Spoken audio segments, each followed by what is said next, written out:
I want to go through the general equation of a conic for you and what a conic is and what forms a conic section and all of that. Some of which might be familiar, some of what might be new. And then I do want to use some of your prior knowledge that you have about just working with equations and working with functions and how you manipulate them and what you can do to analyze a circle in a variety of forms. So given a variety of information. So to begin, a conic section. So there are 4 conic sections: parabola, circle, ellipse, and hyperbola. This week we're going to be talking about circles and ellipses. Okay, so a conic section, if you remember learning about cross sections in geometry, that's great. A conic section is a cross section of a double cone, right? And what you're looking at on this screen right here is a double cone. And it's forms, like if I slice the cone, and I mean, if you did this with any 3D solid, if you slice it and then you open it up, the new 2D face that you're looking at is the cross section. So if you slice a double cone in a way that it's parallel to the side, and pretend that these extend out infinitely forever, that's not easy to draw, but that's the idea. So if you slice it in a way that it's parallel to one of the sides of the cone, that's going to create a parabola. If you cut it in a way that it's parallel to the base, that's going to create a circle. If you slightly angle it, but not to the point that it's parallel to the side, so just slightly angle that, you're going to get an ellipse. If you cut it in a way that it goes through both cones, that's a hyperbola, which you kind of worked with when you talked about rational functions. I'm going to show you this website, which I think is awesome. I like it. Just to help visualize a little bit. So I have a double cone, right? I can move this around, so I can reset it. But you can see right now, like I'm cutting it at an angle. It's not parallel to the base or the side. And right here, you can see you've got an ellipse, right? If I move the slice,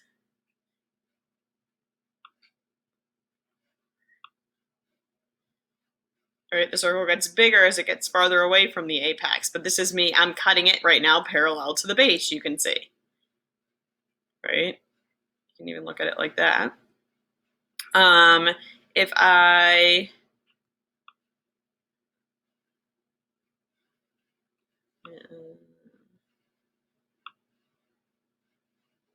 that's an ellipse. This is still an ellipse, even though it goes through the base, right? Like you can see like what would happen if it extended infinitely. It doesn't technically end there. So if I'm going to rotate it a little bit, I want to get it so that it's parallel to the base. I'm still dealing with an ellipse here. I can zoom out and you can even see that I'm still dealing with an ellipse. Still an ellipse. I want it to be oh, there you go. Nope, got a hyperbola now. I don't think I have a parabola yet.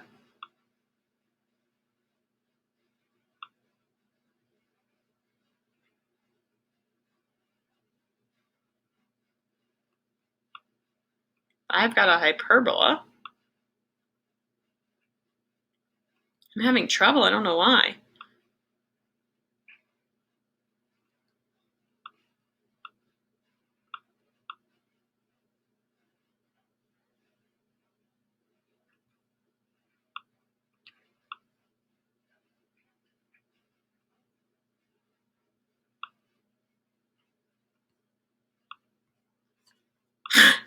Sorry guys, I could play with this all day. But I want to try to cut it. Oh, there we go. So I'm cutting it in a way that it's parallel to both sides, and I'm getting parallel to the side. You see how these two are parallel? It's not perfect, but they're parallel. That's going to give me a parabola, right? If I cut it in a way that it goes through both of them, that's what's going to give me a hyperbola, which we saw.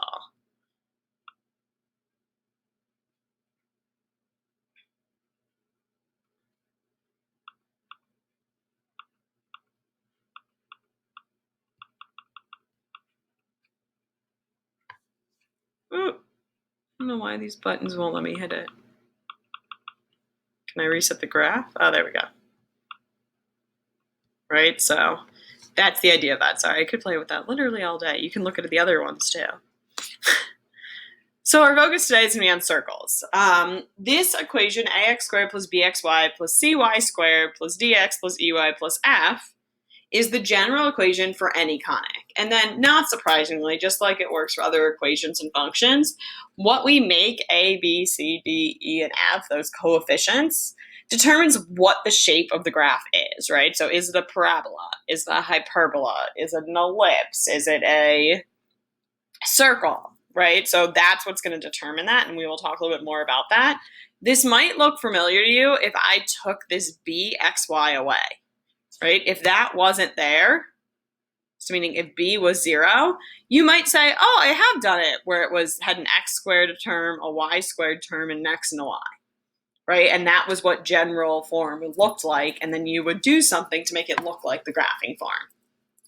So for our purposes as well, and it was in the past probably for you last year, b is always going to be 0.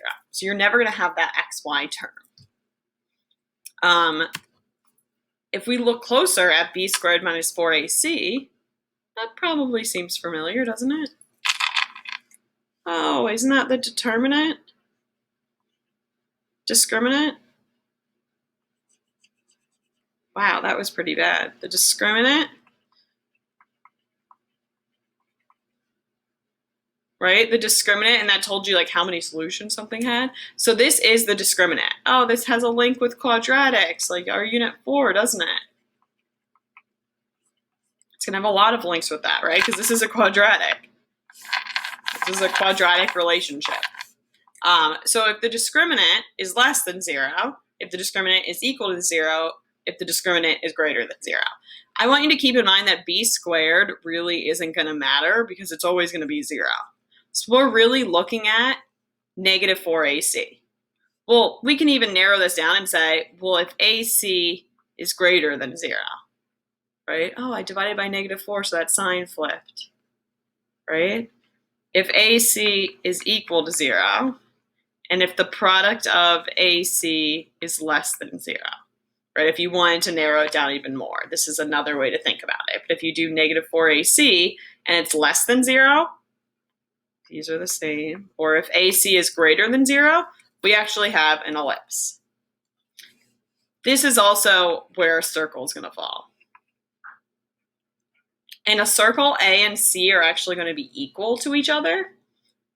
So if A and C are equal to each other, when you multiply them, it's going to be greater than 0. So if almost this is saying if A and C are the same sign, it's an ellipse, right? That's really what this is saying. If A and C have the same sign, because if they're both positive or both negative, the product is going to be greater than 0. It's going to be an ellipse. If A equals C, it's going to be a circle. If AC equals 0, like if the product of them is 0, so meaning either A is 0 or C is 0, so meaning you're only going to have one squared term, that means that you're going to have a parabola. Oh,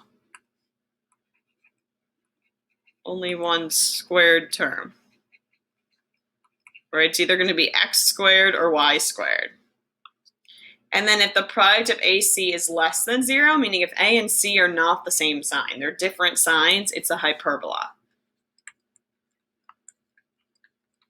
One's negative, one's positive. So our first example we're going to look at, we're going to say A and C are equal to 1, D and E are equal to 0, and obviously B is equal to 0. And then F is going to be, our constant is going to be negative 25. Okay, so we're going to narrow in a little bit more on that to talk about it. So x squared plus y squared minus 25 equals 0. Or we can write that as x squared plus y squared equals 25. Okay, this is the equation of a circle with a center at the origin, with a center at 0, 0, and a radius of 5. Okay, so the graphing form of a circle, also known as standard form, is x minus h squared plus y minus k squared equals r squared. Sometimes you'll see it written like this, where it's x minus c sub x squared plus y minus c sub y squared equals r squared. This is just referring to the x coordinate of the center and the y coordinate of the center. That's what h and k are. Okay, so if we graphed this, we're going to have a center. So the center is hk, right? So in this case, it's 0, 0, and your radius is 5. So we really just care about these points, and then you just have to carefully draw that.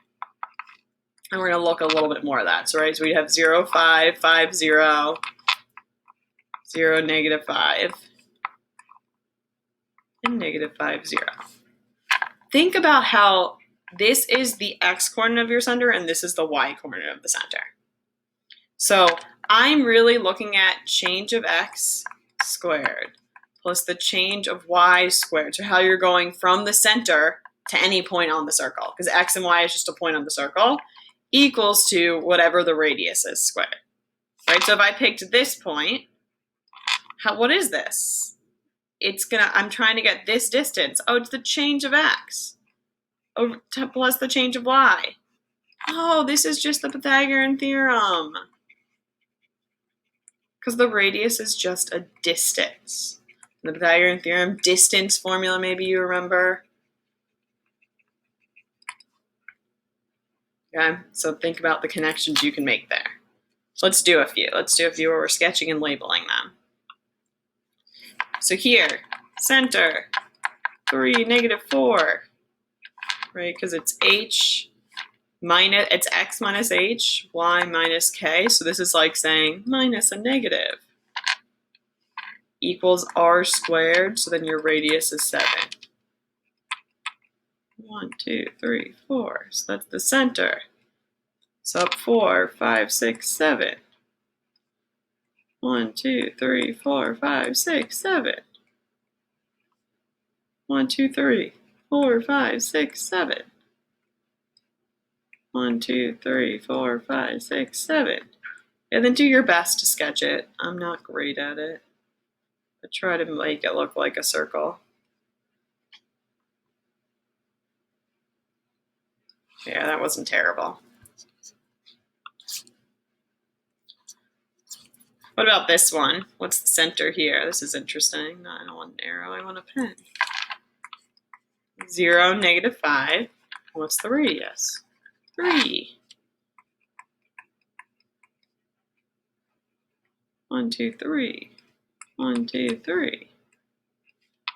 1, 2, 3. 1, 2, 3. This looks more like an ellipse. Oh, I kind of missed. It's okay.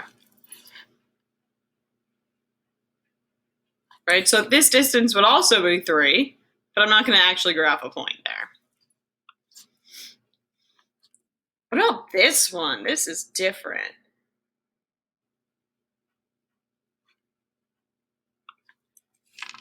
Here we have an inequality. Right? This is less than.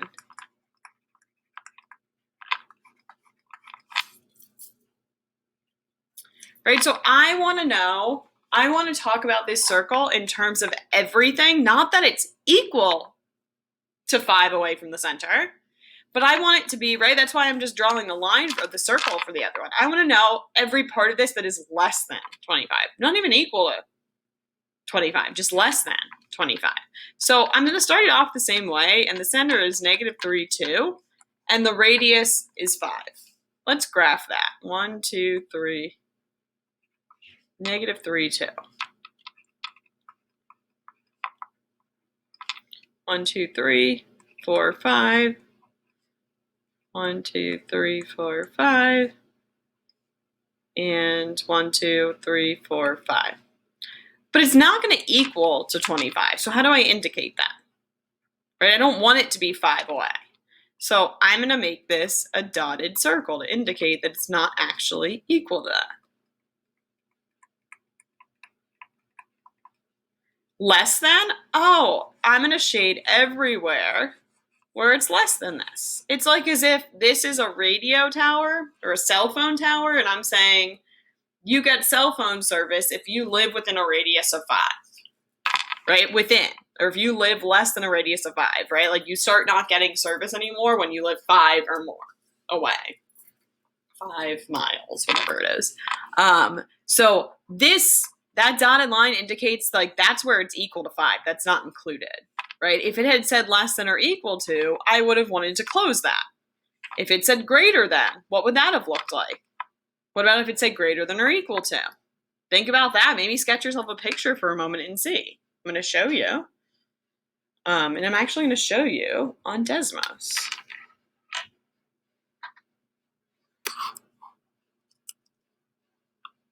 Ooh. So if we take a look back here at Desmos and we look a little bit closer at this graph, what was it? X plus 3 plus y minus 2, right? Is that right? If it's equal to 25, we know what it looks like. What happens if we changed it to what we just had? Less than 25. Oh, look, it's dotted, and I have everything shaded that's inside. So what if it was less than or equal to 25? That becomes a solid line. Well, then what does it look like if it's greater than? Oh, I'm shading everything beyond that, but not even including the 5, right? I have it, it's dotted. So what is it going to look like if it's greater than or equal to 25? Oh. Interesting, right?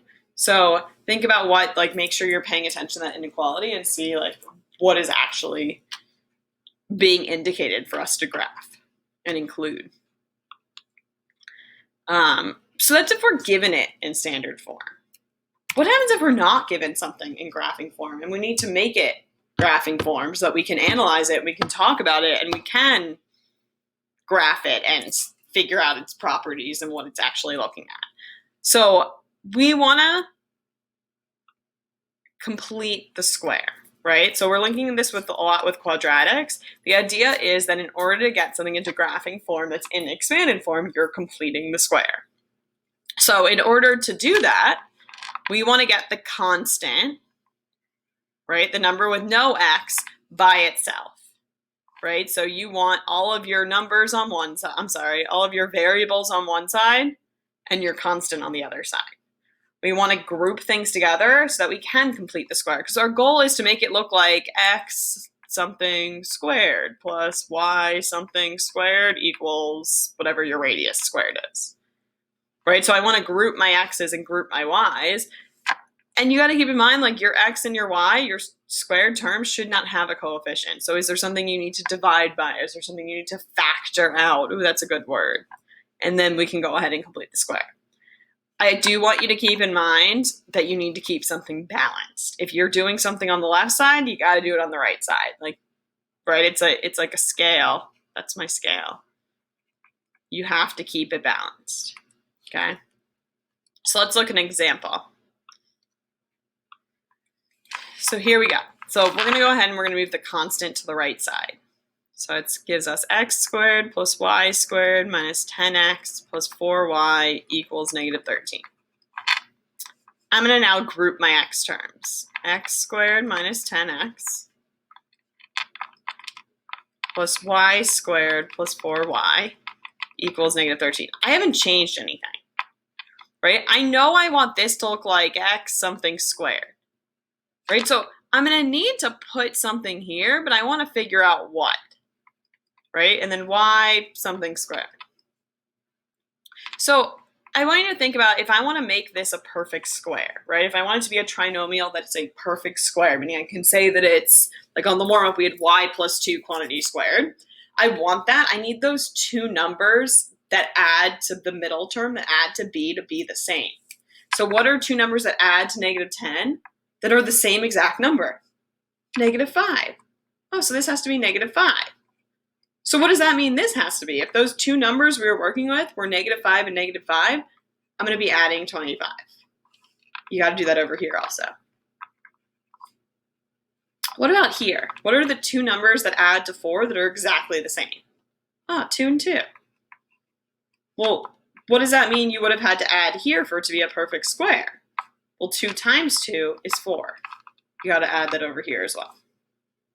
Right, so then what's negative 13 plus 25 plus 4? So 25 minus 13 is 12, plus 4 is 16.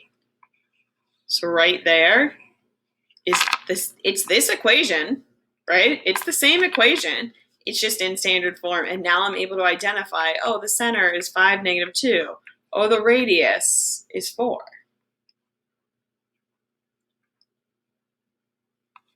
Let's look at another one. So I'm going to start it the same way. I've got x squared plus, I'm going to do some grouping, equals negative 48. There's nothing to group the x squared with, that's just going to stay. Right? I don't need to complete the square with it. It just means that my x coordinate of the center is 0. Okay, so I want to figure out for the y term, what are 2 numbers that add to negative 14 that are the same number?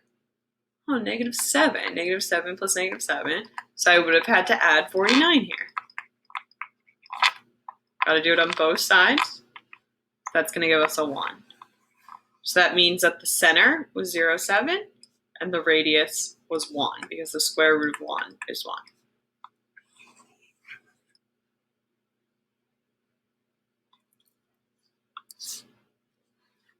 Let's try another one. Ooh, we got to do some real rearranging here. So x squared plus 8x. That y squared is going to have to go over there. Plus y squared minus 2y equals the 64 is good to go. So what would I have had to do to the x? 2 numbers that add to 8 that are the same. Oh, 4. So I would have had to add 16 here to make that a perfect square. So I'm going to do that over here as well. What about for the y's? 2 numbers that add to negative 2 that are the same. Oh, negative 1. So I would have had to add a 1, because negative 1 times negative 1 is 1. So add a 1 here. 64 and 16 is 80, so that's 81. So the center is negative 4, 1, and the radius is 9.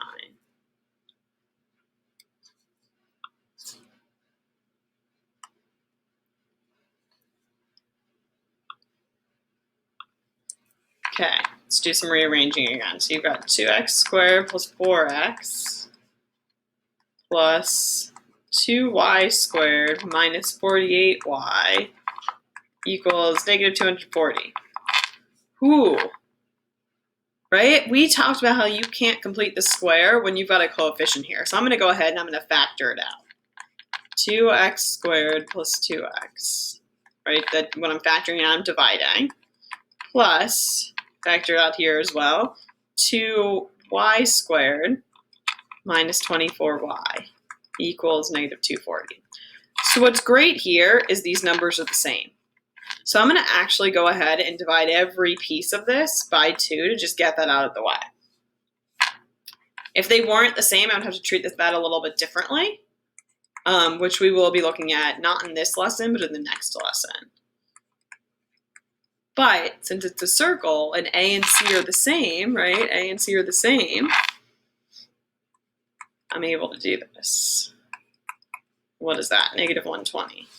So what would have had to happen here? 2 numbers that add to 2 that are the same. Oh, that's a 1, which means I would have had to add a 1 here. 2 numbers that add to negative 24 that are the same, negative 12. Keep in mind, I'm just dividing by 2. If you're not getting that, if you're looking for more of a way to do it, I'm dividing by 2 and then just squaring that number.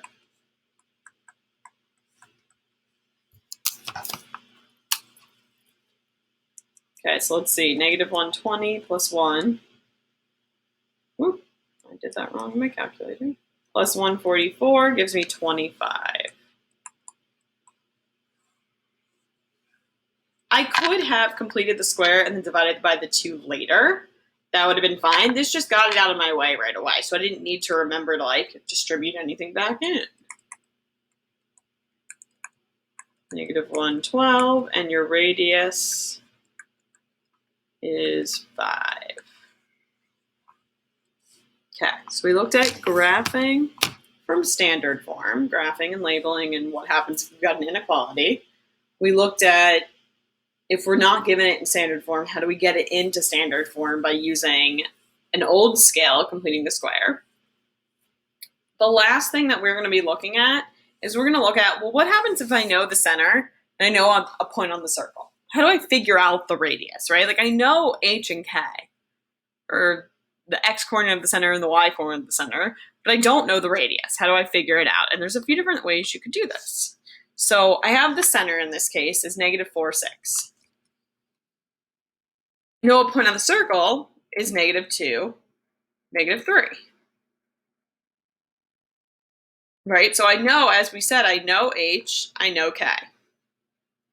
So I need to figure out the distance between these 2 points because that is the radius, right? Like pretend I've got a circle that goes all the way around, right? And this is the radius.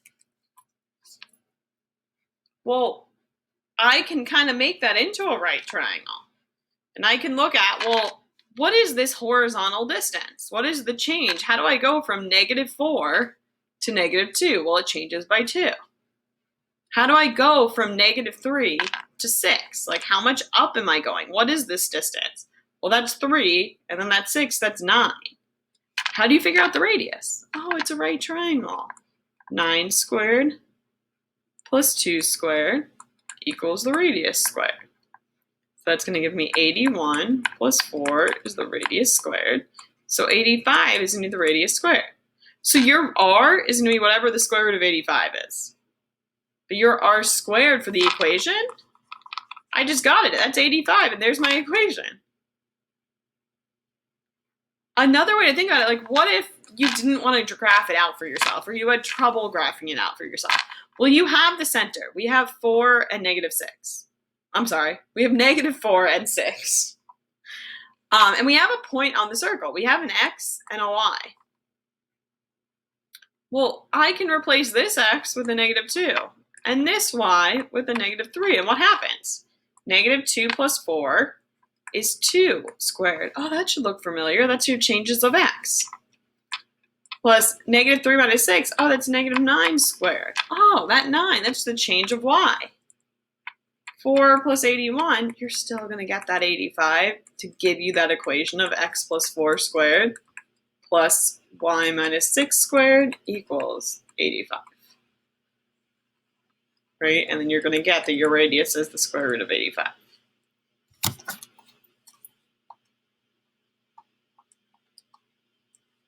Which actually doesn't simplify. Let's look at another one. So we're gonna do 2 of these. I'm gonna do them in 2 different ways. So let's say the center is -18, -9, and and this point on the circle is -4, -7. I'm gonna kind of treat it like I'm gonna draw it. So let's say -18, -9, -4, -7, right? I want to find the distance between that. I'm gonna look at, like, this is what I ultimately want. That's the radius. This is the point -4, -7. This is the point -18, -9. Well, what is the change of x? How do you go from -18 to -4? I think of a number line. You're going to be, what's the distance between them? Isn't that, it's the same as the distance between 4 and 18. 14? Right? I mean, you can subtract them. What's -18 minus -4? -14. I'm just going to look at it positive. It doesn't matter. What's the distance between -9 and -7? 2. So I'm doing 14 squared plus 2 squared. 14 squared is 196 plus 4 is 200. So 200 is the radius squared. And then you've got your equation. X plus 18 squared plus y plus 9 squared equals 200. If I asked you for the radius, it's the square root of 200. Or that's 100 times 2.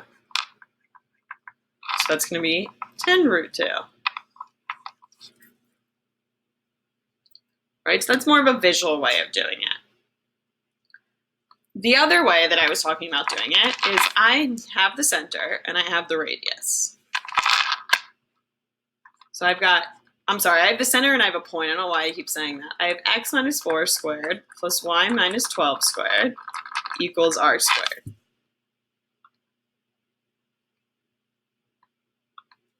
And then I have this point on the circle, which I'm going to refer to as xy.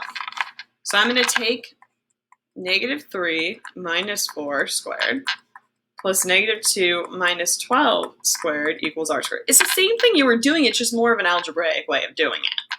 So negative 7 squared plus negative 14 squared equals the radius squared. 49 plus, what's 14 squared is 196.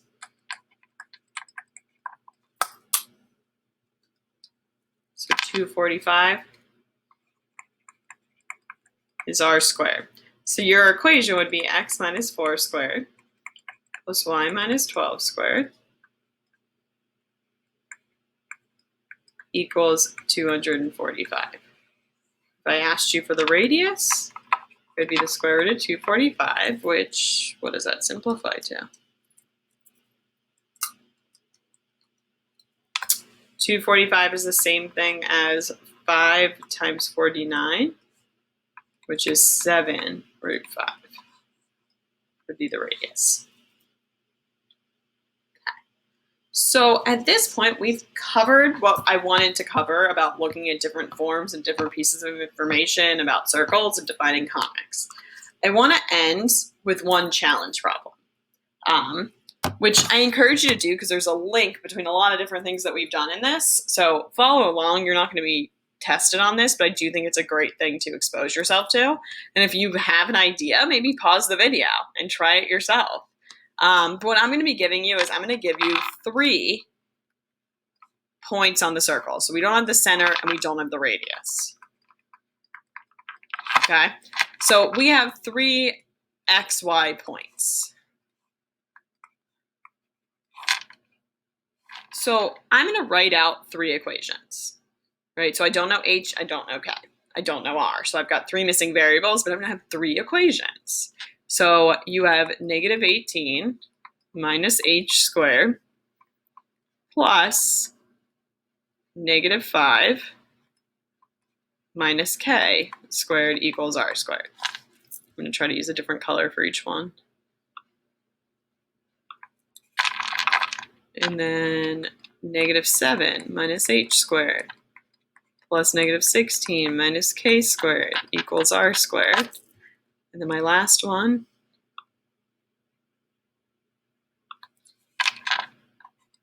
(4) minus h squared plus negative 5 minus k squared equals r squared. So I'm going to pick 2 equations and try to eliminate a variable. Okay, so I'm going to number them, 1, 2, and 3. So I'm going to pick 1 and 3. And the reason I'm going to pick 1 and 3, and maybe you see it, is because the k chunk of it, the y, that is the same. So I'm going to get a bunch of stuff that cancels. So it's really going to help me to actually find h. And once I have one variable, I'm going to really be able to narrow it in. So I'm going to expand these, and I'm going to work with 1 and 3. So I'm going to expand 1 first. So negative 18 squared is 324, right? So it's like FOIL, right? So you're going to have 18h and 18h. So I'm going to get plus 36h plus h squared. Okay, so that's me expanding just this piece of it. I'm going to do the same thing with the second part. Plus 25 plus 10k plus k squared equals r squared. And then I'm going to do it with 3 also. So 3, I'm going to get 16 minus h squared. So this was a positive 36 because I had a double negative. So you ended up doing that. Here I don't have a double negative, so it's minus, but then plus h squared. Here I'm going to get 25 again. I'm going to get 10k, k squared, and then equals r squared. And I am going to subtract these two equations. I'm just going to subtract straight down. So 324 minus 16 is going to give me 308. 36 minus negative 8 is going to give me 44, right? Yes. These are going to cancel. These are going to cancel. Cancel, cancel, cancel. So equals 0. And when I go to solve this, I'm going to get 44h equals negative 308.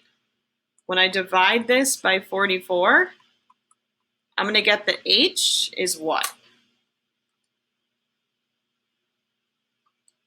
Negative 7. So I actually now have the x coordinate of the center.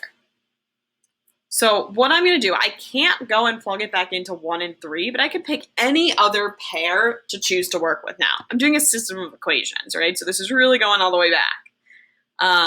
So I'm going to actually go ahead and I'm going to plug it back into number 1. I'm going to plug it back into number 2. It does not matter which pair, as long as the pair I'm choosing to work with is not 1 and 3. I can't plug it back into what I already did, because then everything's just going to cancel. Okay, so if I plug it back in, so I'm going to make this a 7 and this a 7.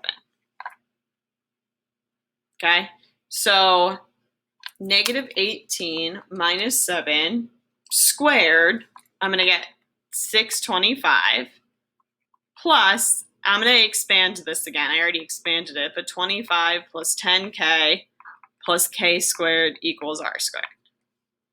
Okay, and I'm going to do the same thing for number 2. So number 2, I'm going to have negative 7 minus 7 squared. Oh no, it's minus a negative 7. I'm messing it up. Right? It's on a, so this, it should be negative 18 minus negative 7. So it should be 121. My fault. And same thing here. So negative 7 minus negative 7 is actually just 0. Right? So I end up with a 0.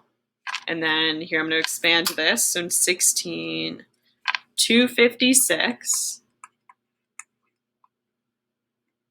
plus 32, k, plus k squared equals r squared. And then I'm going to do the same thing. I'm going to subtract.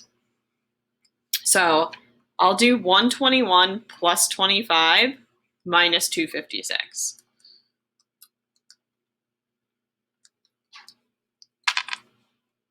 Negative 160. 10 minus 32. Negative 22. I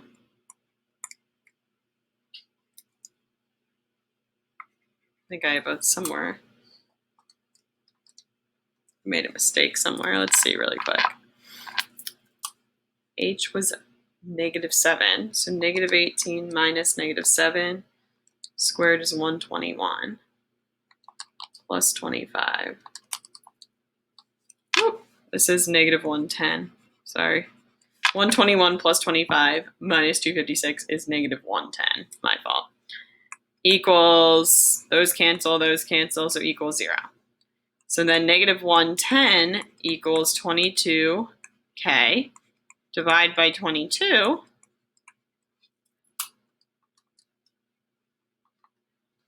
And I got negative 5. So just like that, I now have the center. I now know that the center is negative 7, negative 5. And I mean, there's a number of things that I can do. I'm actually just going to go ahead and right into number 3 and just plug those both in. 4 minus negative 7 squared plus negative 5 minus negative 5 squared equals r squared. I need to get r now. Right, so here's 11, so that's 121 plus, that's 0, equals r squared. So 121 equals r squared. I could have done that into any of these equations, and I would have been fine. I could have found the distance from the center to any of these points, which is really what I'm doing for this to work. So then I've got, my final equation is x plus 7 squared plus y plus 5 squared equals 121. So the center of this circle is negative 7, negative 5, and the radius is 11. So just an extension on some of the stuff that we talked about in relation to circles. So if you weren't able to do this on your own, it's fine. I'm combining a very old objective with some newer content. If you were able to at least follow along, great. I appreciate that. If you want any more practice or ideas with this, please let me know and I will provide those opportunities. However, the goal of this lesson was to make sure that we understood what a conic section was and what the general form was, as well as kind of how do you know which type of conic or what the shape of the graph is going to look like from it in general form. And then using some of our prior knowledge, right, with completing the square in order to work with it in different forms. Like what if you're given it an expanded form? What if you're just given a point on the circle in the center? And then what that extension was what happens if you just know a few points on the circle? And so just working with circles at this point. So if you have any questions, please reach out and let us know. Otherwise, use some of the extra practice you guys have, and I'm going to show you what it looks like. You guys have access to this worksheet as well as the key to practice these skills with circles. So thanks for watching.